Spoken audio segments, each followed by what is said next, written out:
Hidup ini adalah kesempatan.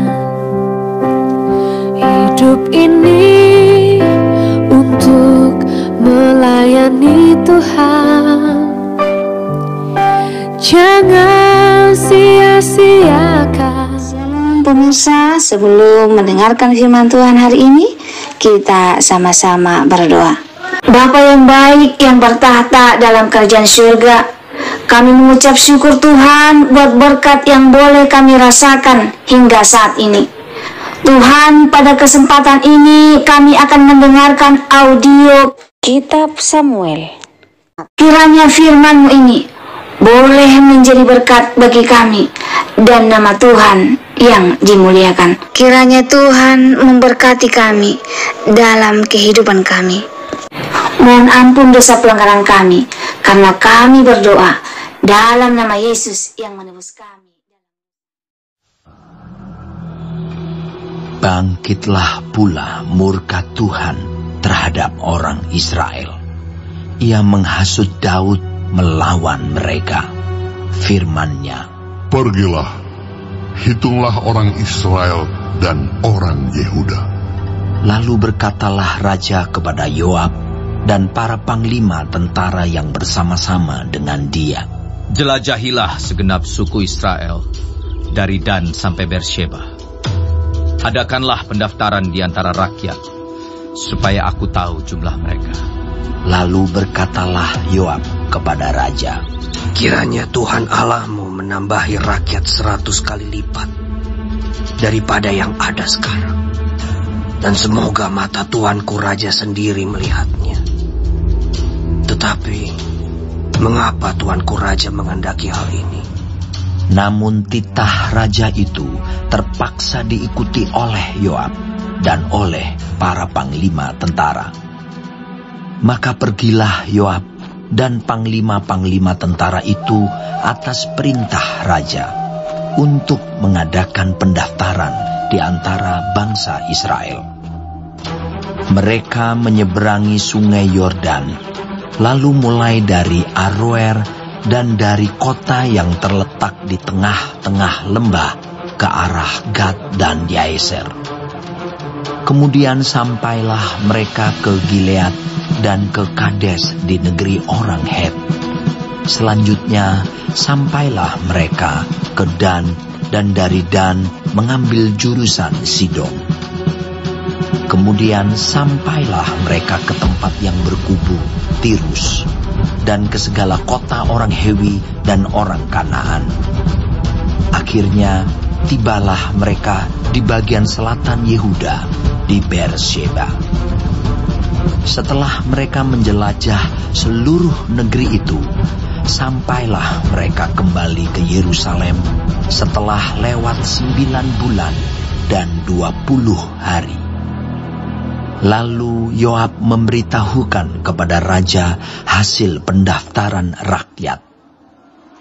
Orang Israel ada 800.000 orang perangnya yang dapat memegang pedang, dan orang Yehuda ada 500.000.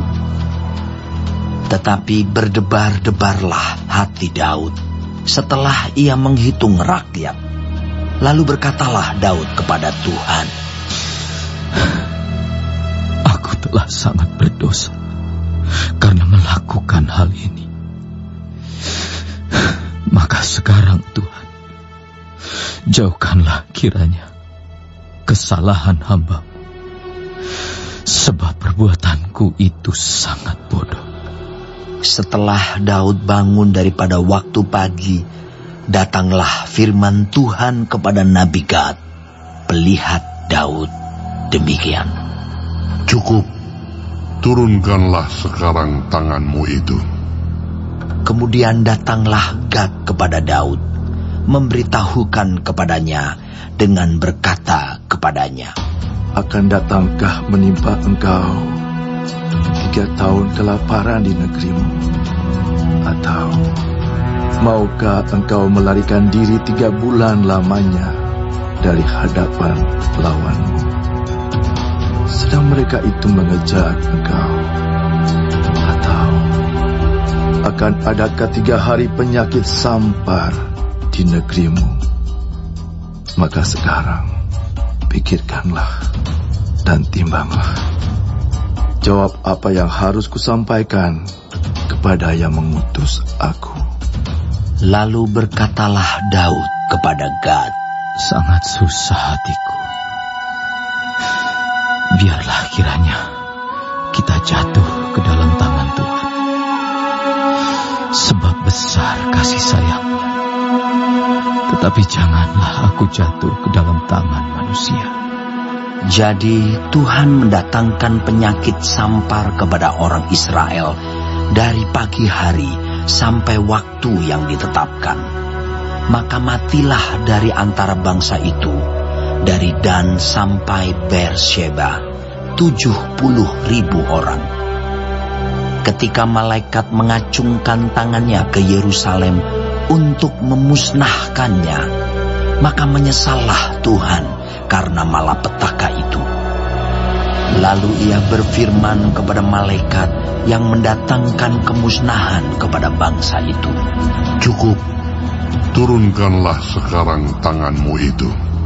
Pada waktu itu malaikat Tuhan itu ada dekat tempat pengirikan Arauna, orang Yebus. Dan berkatalah Daud kepada Tuhan ketika dilihatnya malaikat yang tengah memusnahkan bangsa itu, demikian, sesungguhnya aku telah berdosa dan aku telah membuat kesalahan. Tetapi domba-domba ini, apakah yang dilakukan mereka?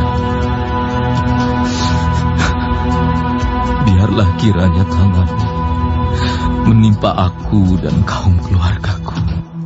Pada hari itu datanglah Gad kepada Daud dan berkata kepadanya, "Pergilah, dirikanlah mezbah bagi Tuhan di tempat pengirikan Arauna, orang Yebus itu."